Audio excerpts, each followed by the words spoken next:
चला मंडळी, आपण बनवत आज फुलावर आणि बटाटा. त्यांसाठी आपण थोडीशी राई घेतो, थोडंसं जिरं, थोडी हिरवी मिरची आणि कांदा, त्यासाठी थोडं लसूण, त्यासाठी थोडंसं टमाटा लिहितो आपण.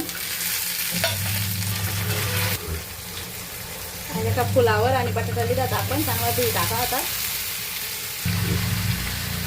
थोडंसं नमक टाकतो आपण त्यांना,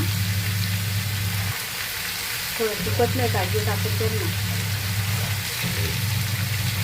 थोडी हळद टाकतो आपण त्यांना. आते हळद का थोडी झाकण ठेवतो आपण. आते कमी गॅस करते. तसा वहिनी का आपली भाजी तयार. कशी वहिनी भाजी तयार. माझ्या आवडली तर लाईक शेअर नक्की करा.